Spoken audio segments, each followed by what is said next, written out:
What's up, guys? My name is Fari, and I build systems that remove bottlenecks within businesses. And I've been documenting my builds for 125 days now, going all the way up to 365. And in today's video, we're going to be going through when to start building services and start building systems. We're going to be peeling back the layers like I always like to do, looking through the different layers including the problem layer, the core insight layer, the mechanism layer, and as well as the outcome layer.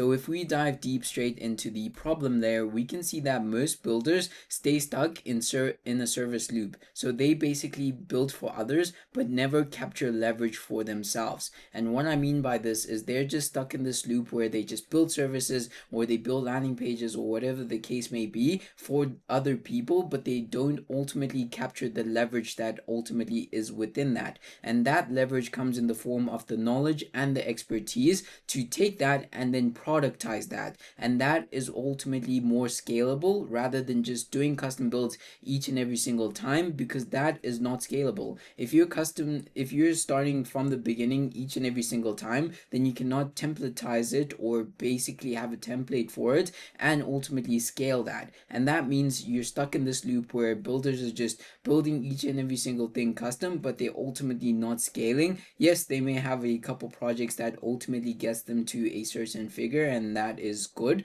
but ultimately there is a ceiling, and with that you ultimately cannot scale. And that means that the common pitfalls, which they are, is that custom work equals no scalability, like I just mentioned, constant client firefighting, no time to innovate, simply because you're constantly fighting clients that are having problems and issues, so you're constantly having to then be the problem solvers for them, and that reduces the time that you have in order to innovate. Because if you have that time to innovate, you can come up with new ideas, have conversations that ultimately spark up new pathways or new patterns that you're then able to recognize and also implement in terms of your business or the way that you're doing things as well. And also understanding that systems live inside your head and not in frameworks. You're not building out frameworks that ultimately allow you to then power your workflow and ultimately scales that effort that you're putting in. And that ultimately means that you're always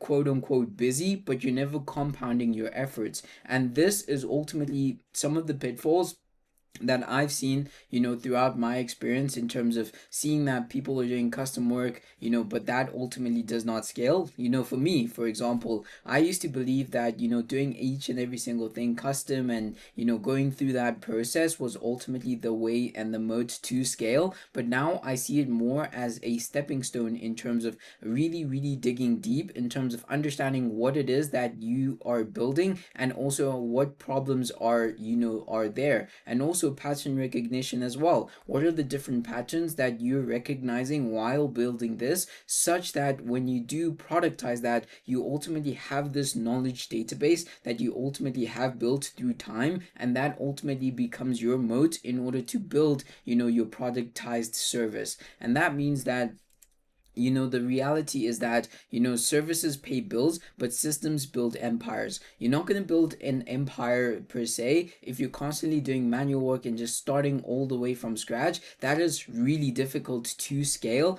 Yes, you may get to a certain number, but that ultimately means that there is a ceiling, like I mentioned before, and that ultimately needs to be taken into consideration, especially just understanding what kind of pathway you're choosing as well. Because 100%, the services, they do pay the bills, but if you want to go for the next step, you ultimately need to take an approach of one to many, servicing one or building once and then servicing many people. And that means for my personal take on this is ultimately going through that process of fully understanding what it is that you're building by going through that service loop, and then understanding when to stop that service loop and ultimately break away from it and then productize your service. process, because you've gained the skill, you've gained the knowledge, and now you can ultimately be able to scale your own efforts. And that means that there are a number of different insights that you can ultimately gather from this, which are ultimately understanding that scaling isn't about doing more work, but it's about doing repeatable work better.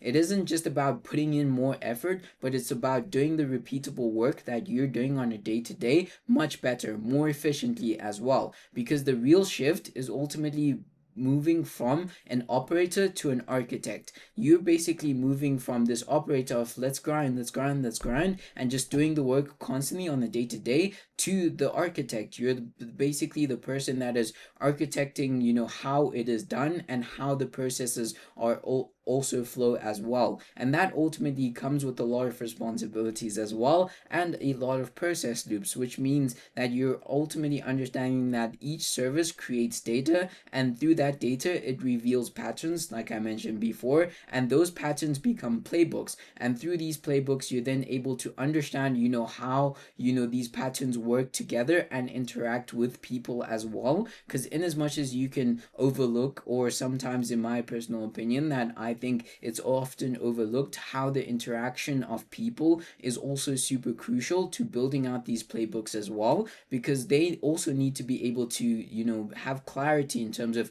what needs to get done and how the process is from start to finish. And those playbooks ultimately then become products, because products are ultimately what people see as a result of all this compounding modes that you've been able to build through this loop, where you ultimately understanding that each service is basically data that ultimately builds these patterns, and through these patterns you're then able to build playbooks, and through these playbooks you're then able to build products that ultimately service one to many people that ultimately then benefit from the service that you're ultimately providing. And this is a ladder, this is a process that ultimately needs to get done, in terms of understanding that you start from this specific point when you're gathering data of how things work and how the process actively goes, and you're not going to fully understand it if you don't go through that process yourself. But that means you're then moving through these different stages, and also understanding the context of these different stages, understanding that if you're in the beginner phase, that you're ultimately gathering data,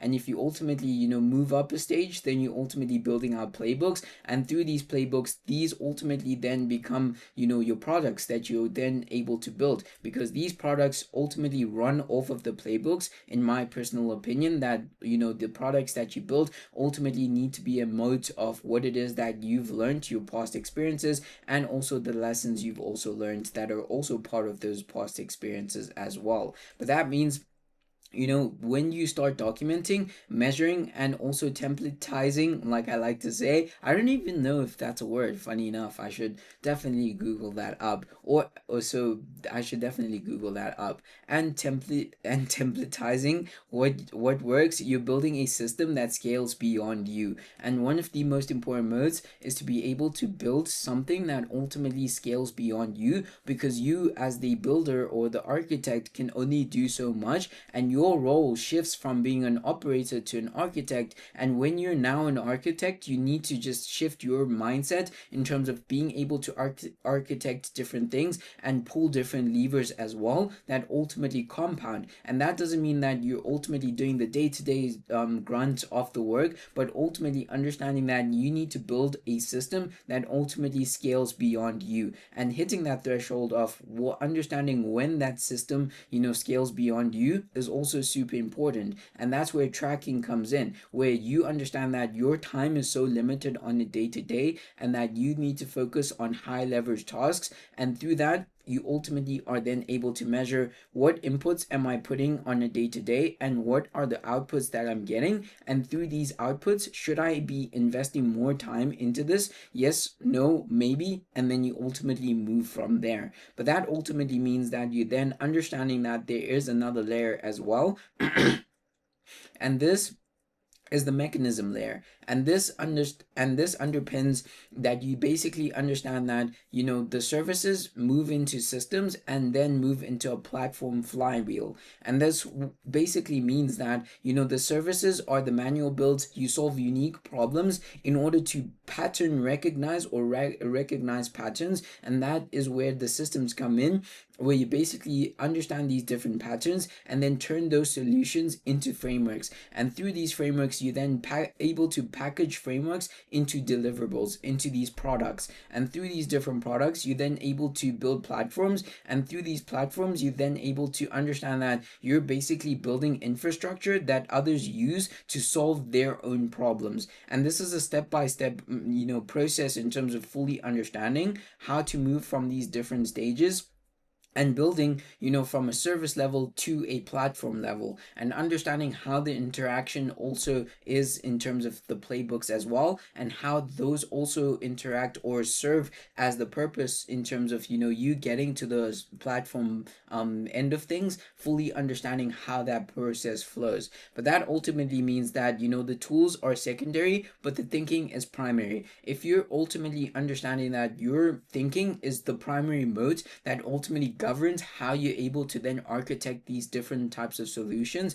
then you're then able to understand that the tools are secondary. The tools don't have to be at the forefront. They're ultimately there to assist, in terms of creating that leverage. But your thinking and your unique modes in terms of understanding as well is ultimately the primary focus. And that means that, tools like Airtable, Notion, Make, Xano are all vehicles for leverage. And your thinking mode is ultimately what underpins or is the foundation for everything else to run through. The tools are basically just, the things that ultimately scale your level of output and also create leverage for you. But the foundation is ultimately in your thinking, which is primary, and understanding how that ultimately functions throughout these different modes or these different pathways as well. I like to call them pathways, but they're basically step by step. When you take the service and then system and then product and then platform, these different loops as well.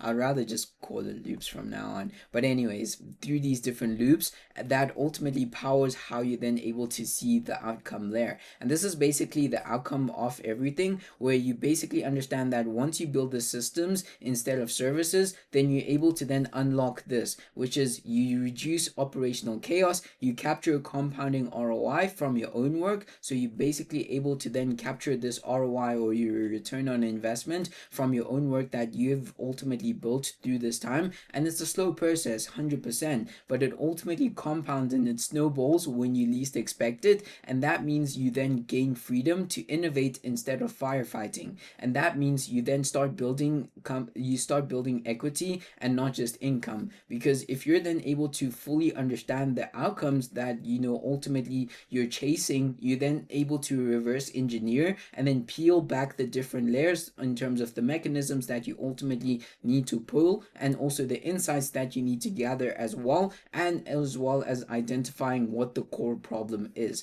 But this ultimately takes an approach of understanding and peeling back the layers that ultimately governs how you then able to think about this and also solve for it as well, and also build into the future, which is also as important. But that means that the real win ultimately comes from moving from the real win ultimately comes in the form of moving from your systems being used. Oh my days, I probably messed this up. The real win is in moving from being used in your systems to being your systems.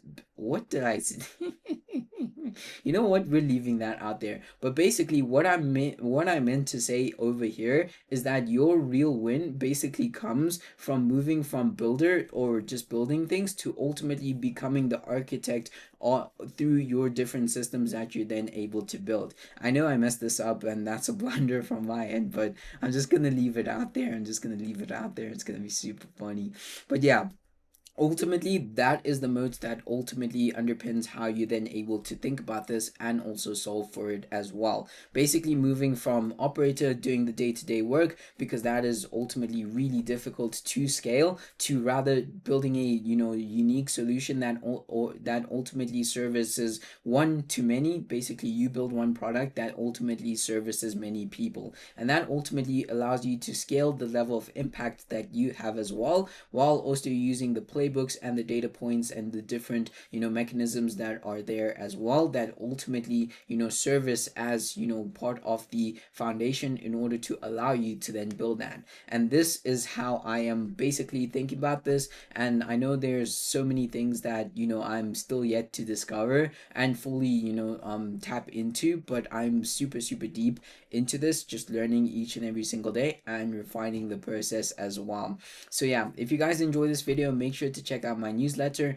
Just recently just posted my first post, so make sure to check that out. And also, if you want to connect with me, X, LinkedIn, Instagram, all the links are in the description.